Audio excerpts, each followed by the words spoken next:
Publik kembali dihebohkan oleh polemik soal kemungkinan amnesti atau abolisi bagi Nikita Mirzani setelah Presiden Prabowo Subianto memberikan abolisi kepada Tom Lembong dan amnesti kepada Hasto Kristianto.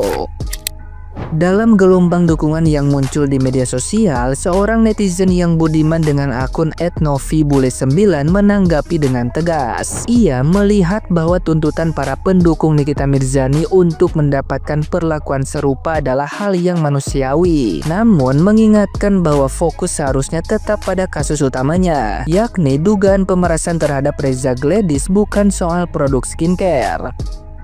Menurutnya, jika memang ada yang menganggap produk Reza Gladys bermasalah, maka seharusnya dibuat laporan terpisah.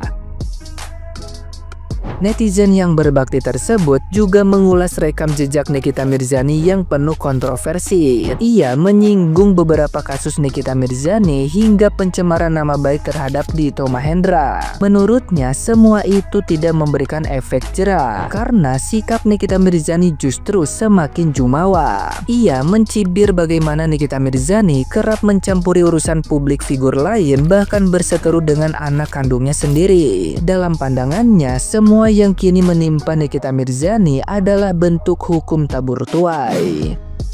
Gara-gara Pak Hasto Kristianto diberikan amnesti, Pak Tom Lembong diberikan abolisi oleh Presiden Prabowo Subianto. Nah, gue ngeliat beberapa postingan di media sosial dari pendukungnya Nikita Mirzani, fansnya mungkin ya, yang meminta agar Nikita Mirzani juga diberikan amnesti atau abolisi seperti Pak Tom Lembong dan Pak Hasto. Ya, buat gue sih nggak ada yang salah ya, itu hal yang manusiawi. Sebagai pendukung, fansnya pasti akan berusaha membela orang yang didukungnya gitu.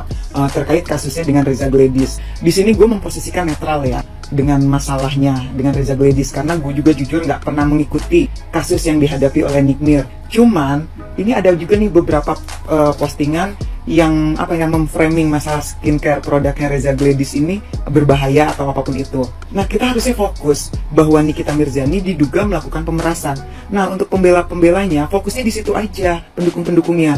Buktikan ya bahwa memang Nick Mir ini tidak melakukan pemerasan kepada Reza Gladys. Jangan menggiring opini, membentuk satu opini mengenai skincare-nya, karena dakwaannya tidak ada korelasinya dengan skincare. Dakwaannya itu Nikita Mirzani melakukan pemerasan, bukan skincare Reza Gladys berbahaya, bukan. Jika memang menurut kalian produknya dari Reza Gladys ini berbahaya atau apapun itu, buat laporan terpisah, tuntut Reza Gladys-nya, itu aja simple. Jadi biar nggak sana sini lah, jadi orang juga jadi bingung ini sebenarnya kasusnya pemerasan atau skincare yang berbahaya, padahal jelas ini pemerasan, bukan masalah skincare-nya. Itu yang harus dipahami. Balik lagi ke masalah amnesti dan abolisi ya. Kalau gue sih karena memperhatikan bagaimana dan seperti apa selama ini rekam jejaknya seorang Nick Mir, jejak digitalnya seorang Nick Mir. Dia ini kan kalau nggak salah pernah 3 kali tersandung kasus sampai di penjara. Pertama kasusnya dia dengan Olivia dan Beverly di sebuah kafe daerah Kemang,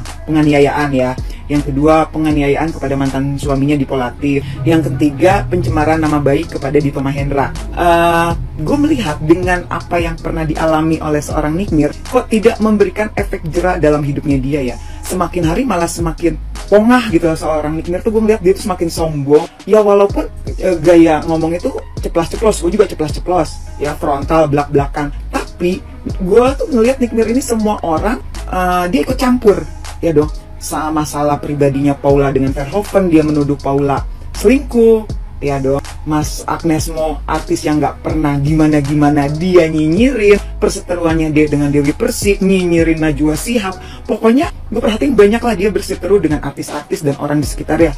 Bahkan dengan anaknya sendiri aja dia berseteru dan sampai diposting gitu ya di medsos. Nah, dari sini kan sebenarnya kita bisa menilai ya karakter seorang Nikita Mirzani ini seperti apa dan bagaimana.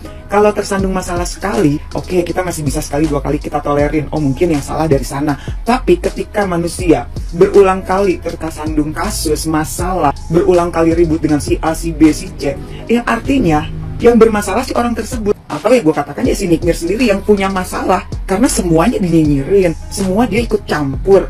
Dia dong mau urusan entertain, urusan politik, ya seperti itu.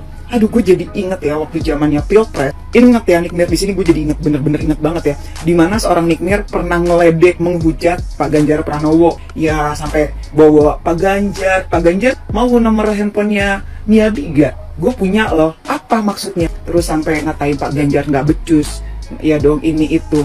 Ya gue sebagai pendukungnya Pak Ganjar, akhirnya dengan apa yang dialami dengan Nick Mirza sekarang, gue cuma mau bilang, ya syukurin, inilah hasil tabur tuai dari apa yang lu lakukan selama ini. Anak kandung lu sendiri aja bisa lu serang, apalagi orang lain, termasuk Bunda Korla juga pernah difitnah gitu ya. Jadi gue melihat sosok Nikita Mirzani ini artis yang penuh kontroversi, bikin sensasi, tapi nggak pada tempatnya. Sensasi yang dia buat itu konyol dan murahan banget deh gue ngelihatnya. Sensasi-sensasi yang dia buat tuh kayak dia lari-lari di mall cuma pakai BH. Aduh, kelihatan banget ya, begini ya, murahan banget sebagai cewek di mata gue ya. Karena dengan dia memamerkan jalan lari-lari di mall cuma pakai BH waktu itu sama siapa tuh, adiknya Olga ya, aduh gue lupa ya, gitu. Jalan abis cek ATM gitu ya, gue pernah nonton tuh. Iya dong, terus taruhan, akhirnya dia buka baju cuma pakai BH doang, dia lari-lari di mall.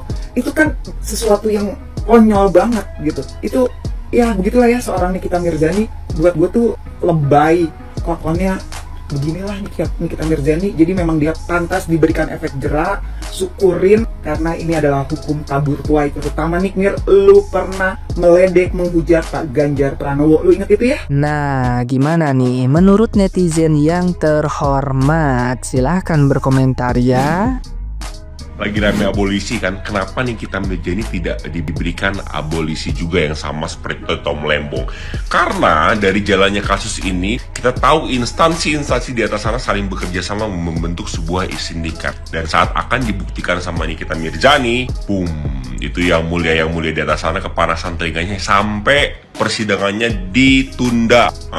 Rekening ente berapa yang mulia? Apa perlu nih kita rakyat Indonesia berpartisipasi, transfer ke sana, selagi jumlahnya lebih besar daripada yang dibelikan sama dia, bisa kali dibebasin, ya, bisa kali dibebasin. Kita tuh hebat banget ya, jaksa aja dilawan. Kata para pendukungnya sih gitu, tapi kalau kata gua enggak. Sebagai netizen gitu ya, gua nontonnya tuh kayak ini tuh sebenarnya bukan masalah hebat, bukan juga ngerasa masalah Pak ada di posisi benar gitu, bukan. Tapi masalah image gitu loh, masalah image yang udah dibangun bertahun-tahun dan udah melekat gitu, udah jadi brandingan, ngerti gak sih? Ya masa gitu ya, yang selama ini punya title wanita huru-hara, masa sih harus masuk penjara gara-gara si pelanga-pelongo? Kan malu gitu kalau misalkan di persidangan tuh kelihatannya lesu. Makanya berusaha untuk kuat, berusaha untuk pakai outfit seoke mungkin. Karena kan dia sendiri yang bilang kalau soal outfit di pengadilan dia tuh gak ada lawan. Meskipun ya mungkin sebenarnya nggak ada yang peduli juga. Secara kan ini pengadilan mencari keadilan, bukan mau adu outfitan. Dari sini gue jadi ambil kesimpulan kalau ternyata yang katanya pelanga-pelongo itu nggak selalu bodoh. Ramai banget pada ngetek-ngetekin akun Gerindra, si terdakwa mengajak buzzer-buzzernya, entah yang dibayar maupun yang tidak dibayar, entah buzzer-buzzer yang mana maupun simpatisannya untuk ramai-ramai tag akun Gerindra. Jadi kalian mau ngajak Mindra rame-rame untuk bersekutu dengan pembuli dan pemfitnah. Yang bener aja Mindra, capek-capek Partai Gerindra mengusung Pak Prabowo sebagai presiden. Aku bantu-bantuin juga waktu zaman Pilpres kemarin, dan kita bestian loh Mindra. Udahlah, kita follow-followan kan, kita kan best friend gitu. Cuman aku mau ngasih tahu aja, ini faedahnya apa ngetek-ngetekin akun Gerindra? Masa Mindra kalian ajak untuk beramai-ramai support pembuli, pemfitnah yang diduga melakukan pemerasan dan mencuci uang? Yang bener aja Mindra, aku percaya kapasitas kalian sebagai partai yang besar, partai yang kuat, yang tegak lurus ya Mindra. Jadi cukup dipantau aja. Kita tahu untuk sekarang opini publik itu mayoritas mendukung terdakwa. Tapi Mindra mending tenang, terus lihat dulu duduk masalahnya. Jangan cepat-cepat mengambil keputusan dan memutuskan untuk mendukung pelaku pembulian, pemfitnahan, dan diduga melakukan pemerasan karena mulutnya yang suka membuli itu, dan juga melakukan tindak pidana pencucian uang gitu ya Mindra ya. Diamat-amatin aja gitu, tapi jangan berpihak. dilihat baik-baik. Jangan sampai bersekongkol kepada pelaku kriminal loh. Hati-hati ya Mindra. Dan lagian, si terdakwa itu tidak membela masyarakat. Terdakwa itu membela dompetnya sendiri. Terdakwa itu di situ karena menginginkan uang yang bukan punya dia, bukan hasil kerja keras dia. Dia mengingini harta orang lain yang setengah mati dicari dengan susah payah secara halal oleh korban. Jadi Mindra, hati-hati ya. Jangan tergiring opini publik dan buzzer-buzzer maupun simpatisan terdakwa yang nir etika, tidak bermoral, tidak beradab. Gitu Mindra.